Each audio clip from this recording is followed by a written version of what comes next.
그 아담의 계보가 쭉 이렇게 나오는 내용입니다.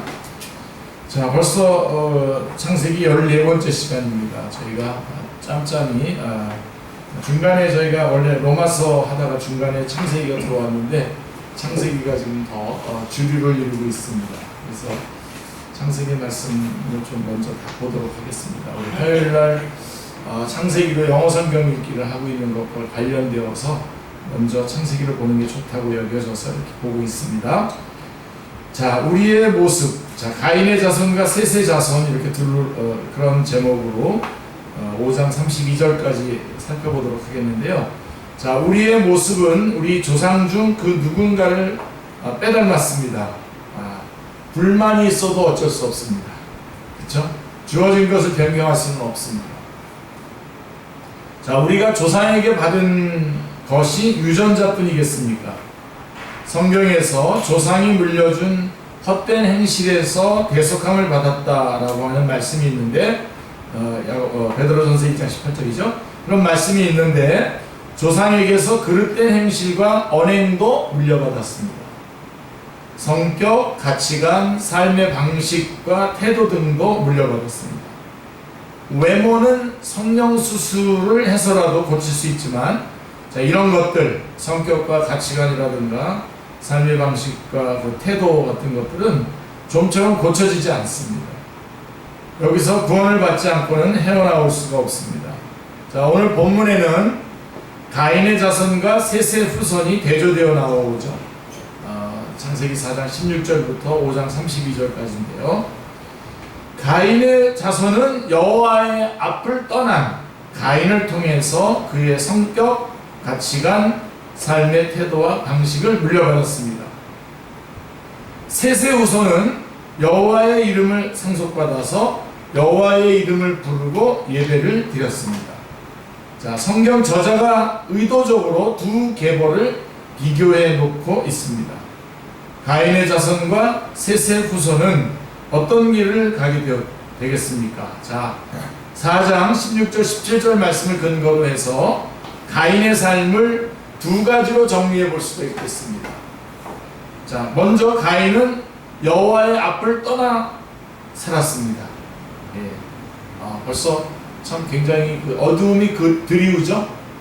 여호와의 앞을 떠나 살았다. 하나님은 동생을 죽인 가인을 포기하지 않으시고 그가 죄를 회개하도록 도우셨습니다. 표도주시고. 예. 그러나 가인은 끝내 어떻게 했습니까? 자신의 잘못을 회개하지 않았습니다. 잘 기억나시죠?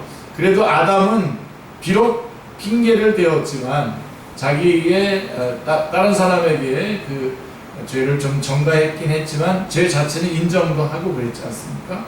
그리고 하나님께서 여자의 우선에 대한 약속을 해주셨을 때에 그 말을 믿고 자기 아내의 이름을 하와라고 짓지 않습니까? 그렇죠? 하와라고 하였다고 하는 것 자체가 좀 다른데 가인은 끝까지 그 잘못을 회개하지 않습니다. 결국은 여호와의 앞을 떠납니다. 여러분, 어쨌든 우리는 하나님 앞에 계속 엉겨 있으셔야 됩니다. 아시죠? 여러분, 엄마한테 이렇게 맞아보신 분들이 있으세요? 그러니까 자매들이 의외로 엄마한테 많이 맞더라고요. 그러니까. 그러면 아주 지혜로운 애들은 어떻게 하냐면 엄마한테 꼭 안겨요. 꼭 안기면 이게 탄력이 안 받거든요. 아무리 때려도. 탄력이 안 받는데 좀 나름대로 똑똑하다고 그리고 엄마한테 바락바락 대들면서 엄마가 때리기 딱 좋은 거리에서 바락바락 덤비는 애들이 있어요. 뭐 뒤지게 맞는 거죠. 근데 우리 하나님께서 이렇게 조치를 취할 때 가인은 비록 자기가 지은 죄 때문에 많이 괴로웠겠지만 여전히 하나님 앞에 붙어 있으면서 엉켜 있어야 되는 건데 떠납니다. 결국은 여호와의 앞을 떠나고 가인은 하나님의 존재를 잊어버리기 위해서 떠났습니다. 그러니까 지금부터 여러분들 주님 오실 때까지 저는 주님을 떠나지 않겠습니다. 주님 앞에 머물러 계시는 여러분들 되시기 바랍니다. 자, 자신의 감정대로, 자신의 판단대로, 자신의 욕구대로 살기 위해서 가인은 여호와의 앞을 떠났습니다. 자기 좀 원하는 대로 살고 싶었던 거죠, 계속해서. 그런데 그가 정착한 것이 뭐냐? 정착한 곳의 이름이 유랑이라고 하는, 방황이라고 하는 그런 의미를 가지고 있는 놋 땅이었습니다. 놋 땅. 유리 방황이라고 하는, 원더링이라고 하는 뜻을 가지고 있는 놋 땅이었습니다. 자, 정착지로 삼은 땅의 이름이 놋 방황입니다. 방황. 이 지명의 이름은 성경의 독자들에게 묘한 뉘앙스를 느끼게 합니다. 만약 가인이 여호와의 말씀을 받아들이고 그 말씀을 믿었다면 땅에서 떠돌며 유랑을 했어야 마땅하죠. 한 군데 정착해서 자기 안전을 도모하는 것이 아니라 정말 이렇게 하나님 말씀을 믿고 땅을 이렇게 떠돌아다녀야 되죠. 떠돌면서 유랑하는 가운데에 그는 하나님의 말씀을 체험했을 것입니다. 하나님이 그를 보호해 주시는 것들을 체험했을 겁니다. 그러나 그는 정착을 했습니다. 그는 하나님의 보호하심을 믿을 수 없었습니다. 이게 이제 가인과 그 후예들의 마음입니다. 하나님의 보호하심을 믿을 수 없었습니다. 약속의 말씀을 믿지 않았습니다. 그는 유랑하는 대신 정착지를 찾았습니다. 그런데 그 땅의 이름이 놋입니다. 유랑이라는 뜻입니다. 유랑이라고 하는 곳에, 유랑이라고 하는 이름으로 계속 유랑을 했어야 되는데 유랑을 하지 않고 유랑이라고 하는 곳에 정착을 했다 이겁니다. 자, 이 지명의 의미는 그가 정착했지만 여전히 유랑하고 있음을 의미하는 것이죠. 제가 볼 때에는 창세기나 이런 데 구약의 지명들이나 이런 것들이 나중에 그 내용에 따라서 붙여지는 경우가 많은데 아마 이것도 그런 경우일 거라고 여겨집니다. 다음으로 가인은 성을 쌓았습니다. 자, 유랑하지 않고 정착하고 또 거기에다가 성을 쌓기 시작했습니다. 성의 이름을 자기 아들의 이름을 따서 에노이라고, 봉헌입니다. 데디케이션이라고 하는 봉헌이라고 지었습니다. 요즘으로 말하면 아버지가 넓은 땅을 구입하여 아들 명의로 등기한 것과 같습니다. 에녹은 태어나자마자 성을 유산으로 물려받았다고 볼 수가 있는 것이죠. 완전 금수저입니까? 가인은 자기의 둘레에 성을 쌓음으로 자기 스스로 자신을 보호하고자 했습니다. 가인은 하나님의 보호를 확인해주는 표시를 가지고 있었지만 하나님을 떠났기 때문에 하나님을 신뢰할 수 없었습니다. 자, 이제 그가 믿고 의지할 사람은 자신밖에 없습니다. 사실은 제일 불행한 순간입니다. 믿을 게 자기 자신밖에 없다는 것처럼 위험한 순간이 어디 있습니까? 누군가의 공격으로부터 자신과 가족을 보호하기 위해서는 견고한 성을 쌓는 길밖에는 없다고 생각을 했습니다. 가인은 외곽에 견고한 성을 두르고 있는 도시 문명을 건설을 했습니다. 도시는 사람들을 의지하고 높이는 문명이죠, 여러분. 자, 도시에는 하나님이 창조한 자연보다 사람이 건축한 빌딩들이 눈에 들어오죠. 도시에 사는 사람들은 하루 종일 사람들이 만든 문명 속에서 살게 됩니다. 사람들이 만든 다리를 지나면서 야, 정말 사람들 기술이 대단하구나.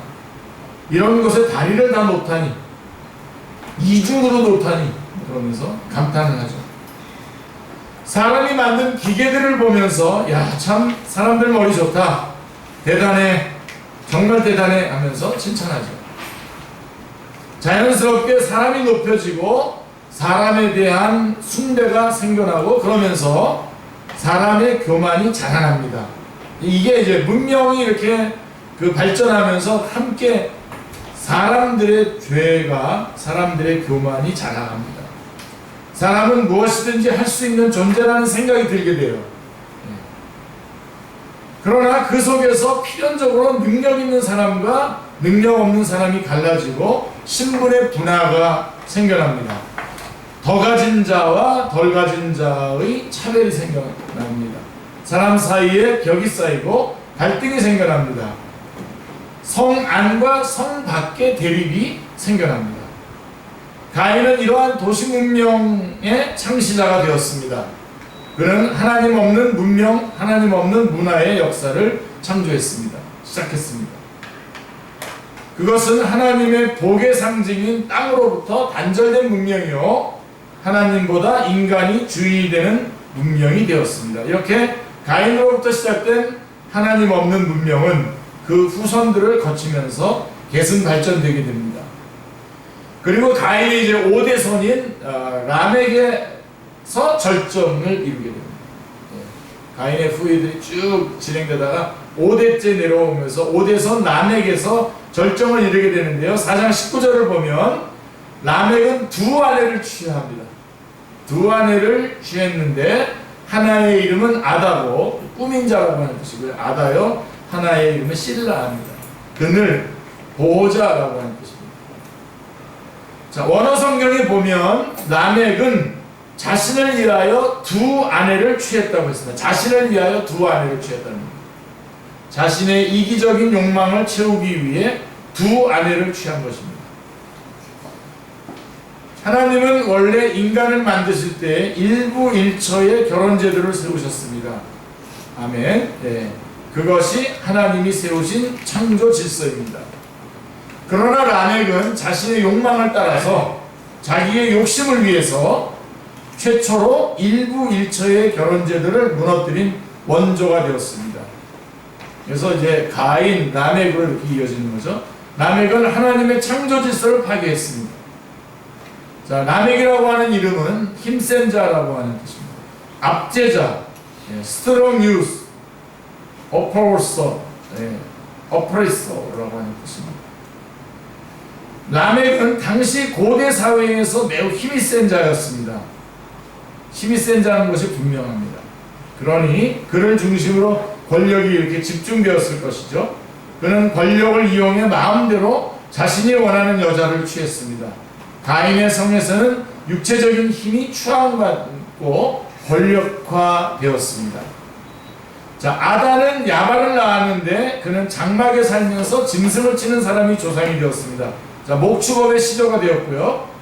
그의 동생은 유발인데 야발 유발입니다. 유발인데 수금을 켜고 퉁소를 부는 사람들의 조상이 되었습니다. 그러니까 유발은 현악기와 관악기를 자유자재로 다루어 아름다운 음악을 연주하는 예술가의 원조가 되었습니다. 그는 힘들고 지친 인생들을 위로하는 음악들을 작곡해냈습니다. 대중의 인기를 끌었습니다. 라멕의 또 다른 아내 실라는 두발가인을 낳았는데 그는 구리와 철로 각종 전쟁 무기를 만들었습니다. 개인 대 개인, 가문 대 가문, 부족 대 부족의 군비 경쟁이 치열해짐에 따라 무기 수요는 점점 더 많아졌고 두발가인은 이를 통해 엄청난 부를 축적하게 되었을 것입니다. 자, 하나님을 떠난 가인과 그 후손들이 이룩한 문화 문명은 대단합니다. 자, 여기서 여러분들이 주목해야 됩니다. 그들은 당시 인류가 꿈도 꾸지 못했던 것들을 시도하고 이루었습니다. 그들은 최첨단 문명을 이루고 있었습니다. 그들의 역사는 번창하고 진보해 나가는 것처럼 보였습니다. 그러나 성경은 그들이 일구어낸 문명의 진보와 함께 죄도 함께 성장해 가고 있음을 보여줍니다. 이 부분이 이렇게 문명이 발전되는 것과 더불어서 함께 죄도 성장해 가고 있었다는 거죠. 자, 4장 23절 24절 같이 읽겠습니다. 아다와 실라여 내 목소리를 들으라. 라멕의 아내들이여 내 말을 들으라. 나의 상처로 말미암아 내가 사람을 죽였고 나의 상함으로 말미암아 소년을 죽였도다. 가인을 위하여는 벌이 7배일진데 라멕을 위하여는 벌이 77배이리로다. 유튜브로 듣는 사람들이 보면 아무도 없는데 혼자 하는 것 같아요. 같이 좀 읽어주세요. 혼자서 지금 하는 것 같아요.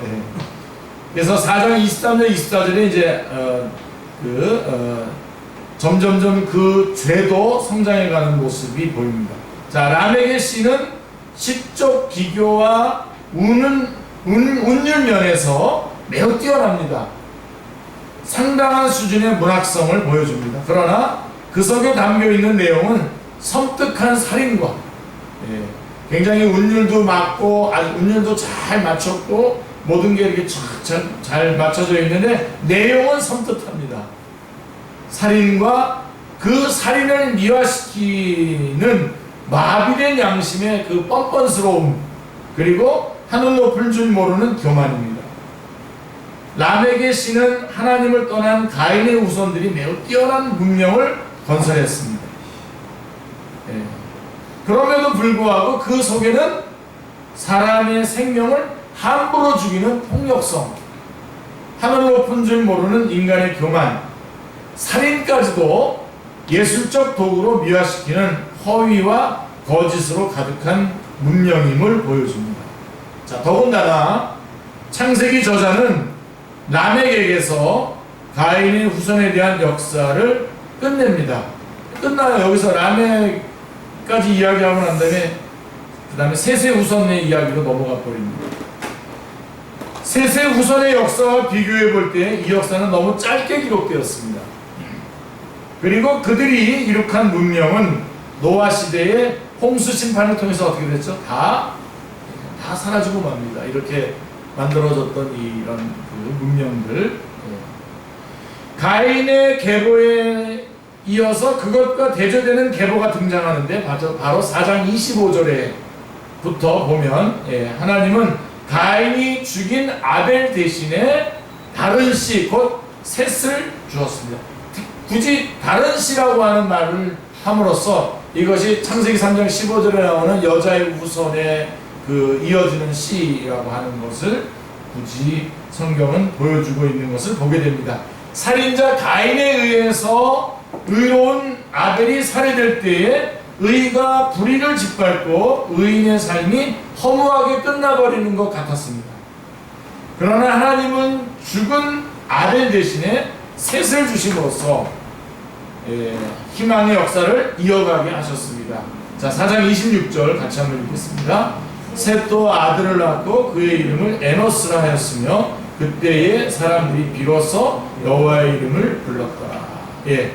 셋이 아들을 낳아 이름을 에노스라고 지었을 그때부터 사람들이 비로소 여호와의 이름을 불렀다는 것입니다. 여호와의 이름을 부르며 예배를 드리기 시작했습니다. 비로소라고 하는 말은 하나님을 예배하는 백성이 일어나기를 간절히 고대했다라고 하는 의미입니다. 하나님의 이름을 부르는 무리들이 일어나는 것, 이것이야말로 가인의 후손들로 가득한 불신의 역사 속에서 하나님이 일으키시는 희망의 새 역사입니다. 그리고 이제 5장입니다. 자, 5장은 아담에서 셋에서 노아까지 이어지는 족보가 나오는데요. 이 긴 족보에서 우리는 두 가지 특징을 발견할 수 있습니다. 두 가지만 여러분들이 정리하시면 될 것 같습니다. 자, 먼저 이 5장에 나오는 셋에서부터 노아까지 이어지는 족보의 두 가지 특징 중에 첫 번째가 뭐냐면 사람들은 끊임없이 낳고 죽었다는 것입니다. 가인의 족보에는 뭔가 업적을 남긴 사람들이 기록되어 있어요. 아주 여러분들이 잘 대조해 보세요. 가인에게는 막 업적을 남겼지 않습니까?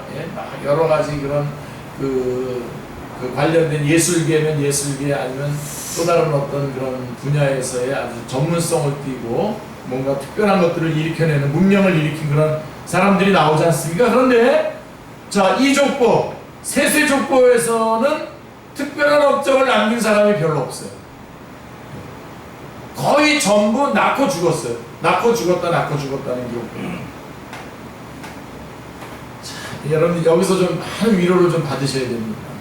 여러분들이 아무런 무명으로 아무것도 아닌 것 같이, 이 땅에서 볼 때는 아무것도 아닌 것 같이 그냥 살아가지만 셋의 족보에 들어있다라고 하는 그것만으로도 엄청난 의미가 있고 영광스러운 자리다라고 하는 것이죠. 자, 이들은 기본적으로 800년 이상 살았어요. 800년 이상, 좀 더 살았다 하면 900년 이상을 살았습니다. 그 긴 인생들이 단 3절, 에녹과 라멕은 4절로 압축되어 기록되어 있는데요. 이들의 기록에는 태어난 연대가 없어요. 태어난 연대가. 대신에 애를 낳기 시작한 나이를 기록하고 있습니다. 애를 낳기 시작한 나이가 몇 살부터다. 그 다음에 애를 낳은 다음에 00년을 더 살고 자녀를 낳았으면 모두 000년을 살고 죽었다고 이렇게 기록되어 있습니다. 아이를 낳는 것을 중심으로 한 인생이 압축되어 있습니다. 가장 중요하죠. 참 독특한 기록입니다. 독특한 기록입니다. 자, 이게 무엇을 의미할까요? 무엇을 의미합니까? 하나님께서 한 사람의 인생에서 소중하게 보시는 것은 그가 자녀를 낳은 것이며 자녀를 기른 것이라고 하는 사실입니다. 자녀를 낳고 기르는 것. 우리는 이것을 이제 바로 영적인 것으로 적용을 하셔야 되겠죠. 소름이 돋지 않습니까? 예. 세상 사람들 중에 이렇게 생각하는 사람들이 얼마나 있겠습니까? 자녀를 낳는 것이며 자녀를 기른 것. 예. 신앙인들조차도 이렇게 생각하지는 않습니다. 그러나 낳고 낳는 일은 결코 무시할 수 없는 역사입니다. 아담의 범죄 후 인간은 누구나 예외 없이 죽게 되었습니다. 무드셀라 같은 사람은 무려 969세를 살았지만 그도 결국은 969세 사람들 중에서 제일 오래 산 것으로 기록되어 있는데 결국 그도 죽었습니다. 죽음이 인간을 지배하게 되었습니다. 그러나 하나님의 은혜로 셋의 후손들은 거룩한 자녀들을 계속 낳음으로 죽음의 정복자이신 여자의 후손 예수 그리스도의 오심을 예비한 거죠. 바로 그 계보에서 그 줄기에서 낳고 또 낳고 하는 그 줄기에서 예수 그리스도가 오시지 않습니다. 그들은 별로 큰 업적을 남기지는 않았지만 일생 동안 하나님을 예배하면서 믿음의 자녀들을 낳고 길렀습니다. 그리고 하나님이 부르실 때에 그들은 하나님께로 돌아갔습니다. 성경은 이들의 삶을 가인의 자손들보다 훨씬 높게 쳐주고 있습니다. 그래서 그들의 이름을 일일이 기록하고 있습니다. 우리는 뭔가 큰 업적을 남겨야 하나님께서 인정해 주실 것으로 생각하기 쉽습니다. 그래서 자녀를 낳아서 믿음의 사람으로 키우고 그들을 뒷바라지하는 것을 무가치한 희생으로 여기기 쉽습니다. 자, 내가 언제까지 이렇게 희생만 해야 하나 하며 한탄하기 쉽습니다. 영적인 자녀를 낳아 기르는 것도 많은 희생과 수고가 따릅니다. 그런데도 사람들 눈에는 별로 드러나지 않습니다. 누가 알아주지도 않습니다. 그래서 우리는 우리가 하는 일에 대해서 무가치하게 생각하기 쉽습니다. 그러나 창세기의 저자는 그런 삶이 하나님 보시기에 얼마나 귀한 삶이고 진실로 하나님이 인정하는 삶이라고 하는 것을 말해줍니다. 자, 세상 사람들이 보기에 훌륭한 업적을 남기는 것보다 하나님은 그 삶을 더 인정하십니다. 자, 오늘부터 우리의 삶의 태도를 바꾸시면 됩니다. 그 다음에 또 하나 특징이 뭐냐면 둘째로 에녹이라고 하는 사람이 셋 후손들의 모델로 제시되고 있다는 것이죠. 셋의 후손들의 모델이 누구냐? 에녹입니다. 아까 가인의 후손들의 모델은 누구였습니까? 라멕이죠. 라멕. 그래서 결국은 노아의 홍수로 인해서 완전히 다 멸망당, 그 모든 것들이 멸망당합니다. 자, 에녹은 낳고 죽는 족보의 한가운데서 반짝이는 별처럼 매우 독특하게 빛나고 있습니다. 자, 5장 21절로 24절을 보면 에녹은 이 땅에서 365년을 살았습니다. 아, 그래서 이름이 365일인가? 그런 건 아닙니다. 이 땅에서 365년을 살았는데요. 그런데 그가 하나님과 동행한 횟수는 300년입니다. 65세까지는 하나님과 동행하지 않았습니다. 유다서 1장, 유다서는 1장밖에 없기 때문에 1장 14절로 16절 말씀에 보면 에녹이 살던 시대는 경건치 않은 시대요, 하나님을 거슬러 강팍한 말을 토하는 시대요, 원망과 불만을 토로하고 정력대로 행하며 그 입으로 자랑의 말을 토하는 시대라고 말씀하고 있습니다. 에녹은 젊은 시절 이런 시대의 분위기를 거스르면 왕따를 당할 것 같은 두려움 때문에 적당히 세상의 눈치를 보며 살았던 것 같습니다. 그러나 그가 65세가 되던 해에 그의 아들 무두셀라를 낳으면서 그의 인생에 뭔가 결정적인 계기가 있었음이 분명합니다. 왜냐하면 이때로부터 300년간 줄기차게 하나님과 동행하는 삶을 살았기 때문입니다. 65세 때에 무두셀라를 낳고 난 다음에 300년 그 다음에 그래서 11에서 11장 5절 6절을 보면 에녹의 믿음을 이렇게 요약하고 있거든요. 한번 같이 읽겠습니다. 믿음으로 에녹은 죽음을 보지 않고 옮겨졌으니 하나님이 그를 옮기심으로 다시 보이지 아니하였느니라. 그는 옮겨지기 전에 하나님을 기쁘시게 하는 자라는 증거를 받았느니라. 믿음이 없이는 하나님을 기쁘시게 하지 못하나니 하나님께 나아가는 자는 반드시 그가 계신 것과 또한 그가 자기를 찾는 자들에게 상 주시는 이심을 믿어야 할지니라. 에녹은 불경건한 시대에 믿음으로 경건한 삶을 살았습니다. 가인의 후손들이 하나님을 부정하며 육신의 정욕대로 살 때에 살아계신 하나님을 믿고 하나님 앞에서 살았습니다. 하나님께서 믿음으로 의로운 삶을 사는 자들에게 반드시 상 주실 것을 믿었으며 불신앙 가운데에 정욕대로 사는 자에게 반드시 거룩한 심판이 임할 것을 믿었습니다. 에녹이 악한 시대에 믿음으로 300년을 하나님과 동행하는 삶을 살았을 때에 하나님은 그를 죽음을 맛보지 않은 채 하늘로 옮기셨습니다. 에녹의 삶과 승천은 죽음이 지배하는 세상에 영생에 대한 소망을 주는 귀중한 메시지가 있습니다. 믿음으로 사는 자들에게 하나님은 반드시 영생으로 보답해 주신다는 것을 보여줍니다. 그러니까 요즘 우리나라 같은 경우는 더더군다나 그리스도인들이 많은 어려움을 겪고 있지 않습니까? 많은 어떤 정치적인 그런 세력조차도 기독교를 압박하고 있는 듯한, 제가 볼 때는 거의 그렇게 느껴지는데요. 그 다음에 개인적으로도 얼마나 힘든 일들을 많이 겪고 있겠습니까, 우리가. 그러나 그럴 때에 같이 그런 세상과 같이 눈치 보느라고 같이 마치 그 에녹이 65세까지는 그렇게 살았던 것처럼 그냥 세상과 대충 비슷하게 같이 살아갈 수도 있는 그런 때에도 자, 우리 오늘 이 에녹을 통해서 하나님과 300년간 동행했던 에녹을 천국으로 그냥 하나님 나라로 그냥 데리고 가시는 이 모습을 보면서 이러한 가운데서도 믿음으로 사는 자들에게는 반드시 영생으로 우리 주님께서 보답해 주시는구나 라고 하는 것을 우리가 소망으로 붙잡을 수 있는 것입니다. 악한 시대에 무릎을 꿇지 말고 에녹처럼 하나님과 깊은 관계를 누리는 삶을 살도록 격려해 주고 있습니다. 에녹 이후의 계보는 이렇습니다. 무두셀라, 라멕, 노아로 이어집니다. 노아의 아버지 라멕은 노아를 낳은 후에 이렇게 말했습니다. 자, 5장 29절 제가 읽어드릴게요. 이름을 노아라 하여 이르되 여호와께서 땅을 저주하심으로 수고롭게 일하는 우리를 이 아들이 아니하리라 하였더라. 아니하리라 하였더라 라고 하는 말씀을 주고 있습니다.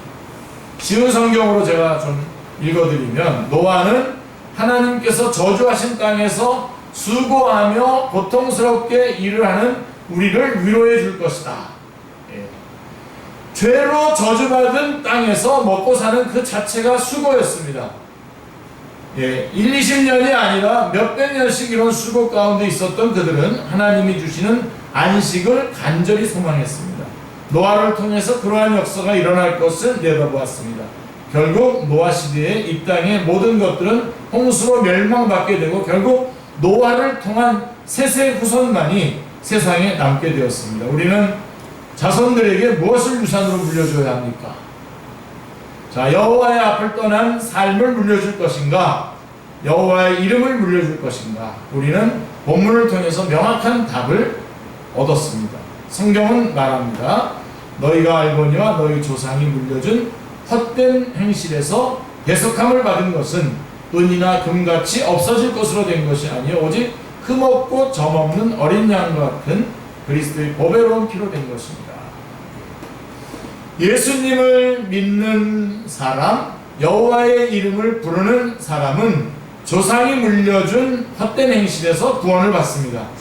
우리는 여호와의 이름을 부르고 예배하는 사람들이 되었습니다. 이제 우리는 영혼들에게 무엇을 물려주어야 할까요? 여호와의 이름을 유산으로 물려주어야 합니다. 유전자는 바꿀 수 없지만 가문은 바꿀 수 있습니다. 할렐루야. 오늘 거기까지 그래서 5장 창세기 5장까지 좀 다 다룬 것 같습니다. 다음 주에는 6장부터 이어가도록 하겠습니다. 기도하겠습니다. 하나님 참으로 감사합니다. 복되고 귀한 주일날 저희들 오전부터 우리 어린 심령들부터 시작해서 예배드리고 이 오후 시간에는 또 하나님 저희가 하나님의 말씀을 성경 공부할 수 있도록 은혜를 베풀어 주시니 감사합니다. 주신 말씀을 따라서 저희가 믿음으로 어떠한 상황과 현실 속에서도 오직 주님을 의지하고 주님만 믿고 나아가는 그러한 에녹과 같은 그러한 삶을 살아갈 수 있도록 저희들을 인도하여 주시기를 원합니다. 그래서 결국 화려한 우리의 그런 그 어떤 것들은 없다고 하더라도 하나님 안에서 영혼들에게 복음을 전하고 그들이 새 생명 가운데 태어나고 또 그들을 섬기고 그들을 양육하며 또 이렇게 하나님의 나라를 이루어가는 복된 생을 저희들이 매일매일 함께 살아갈 수 있도록 은혜 베풀어 주시기를 원합니다. 주님께서 오늘 이 오후 시간에 몸이 피곤하고 여러 가지로 지친 그러한 심령이었지만 주님께서 인도해 주시고 은혜 베풀어 주셨사오니 하나님 감사합니다. 우리 사랑하는 형제 자매들 불꽃 같은 눈으로 주님 지켜주시고 눈동자와 같이 보호해 주시고 머리털 하나도 상하지 않도록 인도하여 주시옵소서. 온몸을 강건하게 하여 주시고 마음에는 주님이 주시는 깊은 평강을 주시고 그 영은 성령님으로 충만케 역사하여 주옵소서. 이 시간에도 주의 복음을 전하기 위해서 애쓰고 수고하는 우리 선교사님들과 선교지 위에 함께하여 주시고 생명의 역사가 일어나게 하여 주시며 필요한 모든 것들이 공급되어지게 하여 주시기를 원합니다. 하나님 아버지 또 이 나라와 이 민족 가운데 주님 함께하여 주시고 하나님의 영광 물이 바다를 덮음처럼 하나님의 말씀이 그대로 소통되는 그러한 이 나라와 이 민족이 되게 하여 주시고 북한 땅 아버지 하나님께서 붙잡아 주시고 어서서게 남과 북이 복음으로 통일되게 하여 주옵소서. 감사드리오며 주 예수 그리스도의 이름으로 기도드리옵나이다. 아멘.